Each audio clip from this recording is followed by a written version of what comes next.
Good morning. Ako nga pala si Toto Rodel Domingo, taga Malolos, Bulacan.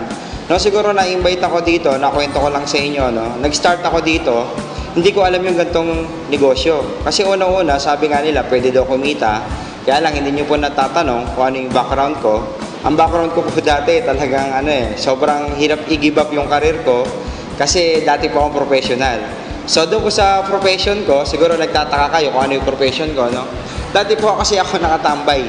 So nung tambay po ako noon, inoferan po ako ng kaibigan ko na pwede daw kumita ng malaki. So ang thinking ko po noon, kung kikita ng malaki, imposible nakitain ko kasi hindi naman po ako nakatapos, hindi naman po ako nakapag-aral. Sabi ko, ako kumikita lang ng malaki, siyempre yung mga nakatapos, nakapag-aral. Naniniwala po ba kayo na talagang tambay ako? So, nung nag-start po ako, hindi po ganito ang itsura ko. Nung nagsimula po ako, ito po ako dati. Nung nagsimula po ako sa ganitong industriya, ito po ako noon. Kung titignan nyo po, no, nung upo po ako sa seminar, wala pong tumatabi sa akin. Kasi tingnan nyo po ako, imagine nyo, ito itsura ko dati, tapos tatabihan mo. So, natatakot po sila. Kahit po ako, natatakot ako eh. Kasi baka dukutan ako, parang snatcher. So, kung titignan nyo po, no, ito ako dati nung nasa seminar. Sabi ko, paano babaguhin ang buhay ko? Ganito nga itsura ko. Pero good news po, no? Dati po, ito itsura ko. Pero ngayon po ba, mukha pa po ba akong tambay? Siyempre, ngayon po, hindi na mukhang tambay. Kasi po, pinag-aralan ko po yung negosyo. Yung negosyo po, binilikan ko siya. After 2 days po, bumalik ako. Umupo po ulit ako ng seminar. So, pag upo ko ng seminar, naintindihan ko na pwede daw maglabas ng 8,000. Sabi ko, 8,000, wala ako niyan. Unang-una, wala akong pagkukunan. Isipin niyo po, no, tambay ako dati, wala akong 8,000. Ang meron lang po ako paraan. Ang iniisip ng ibang tao, pagka daw ikaw umattend ng seminar, is pagkakakitaan ka lang. Tingnan niyo po, no, bigyan ko po kayong example. Kung pagkakakitaan lang po ako, sana hindi ganito ang inimbita. Sana mayaman. Tama? So doon na po nagsimula yung aking pag-network. Sabi ko nga po sa inyo, hindi po ako magaling. Ang magaling po ang sistema. Kasi bakit po, no? Yung sistema po na to, pair po eh. Ang networking po pair. Mahirap ka, mayaman ka, pogi ka, maganda ka, pwede kang yumaman. Bakit po? Dahil po sa ganitong industriya, ako po sa totoo lang hanggang ngayon hindi ako makapaniwala. Dahil po sa 8,000 na yan, sabi ko nga, kung may 8,000 ka ngayon, itago mo sa ilalim ng unan, hindi siya kikita. Baka nga dukutin pa ng asawa or mga anak mo yung 8,000. Ginawa ko po, in-invest ko po sa loob po ng ilang buwan. Good news po, no? Nakapaglabas po ako ng Mitsubishi Mirage. Nandun po sa parking. Hanggang ngayon po, hindi po ako makapaniwala talaga na pwedeng mangyari yung nangyari po sa ibang tao.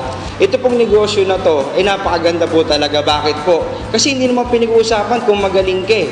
Nakaimbita po ako magaling.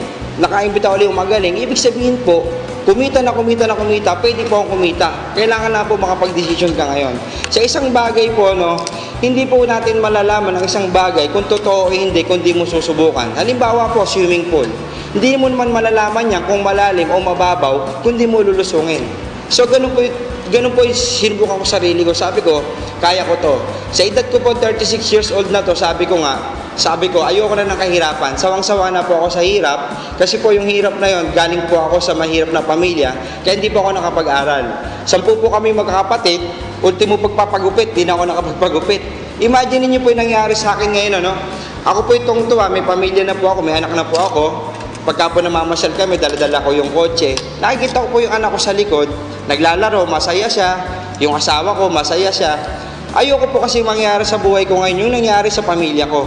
Kasi po namatay sila at namatay, hindi man na lang nila nakatikim ng ginawa.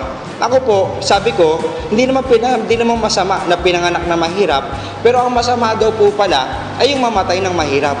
Yun po yung kinakatakutan ko kasi wala pong permanente ngayon eh. Ito pong kotse na to, yung kinikita ko dito, isang click lang po ni Lord dyan, pwede niyang kuhanin eh. Huwag po tayo isipin natin, hindi po tayo lahat ay, kung titingnan niyo po, no, hindi natin alam kung bukas magigising pa tayo.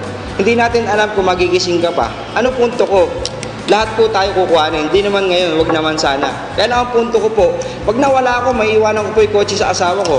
Maiiwanan ko po yung network sa asawa ko. Ibig ko po sabihin, sa ganitong industriya, marami pong pwedeng magbago sa inyo. Yun lang po, at maraming salamat po. Ako nga po pala ulit, si Toto Domingo, ang tambay ng Malolos.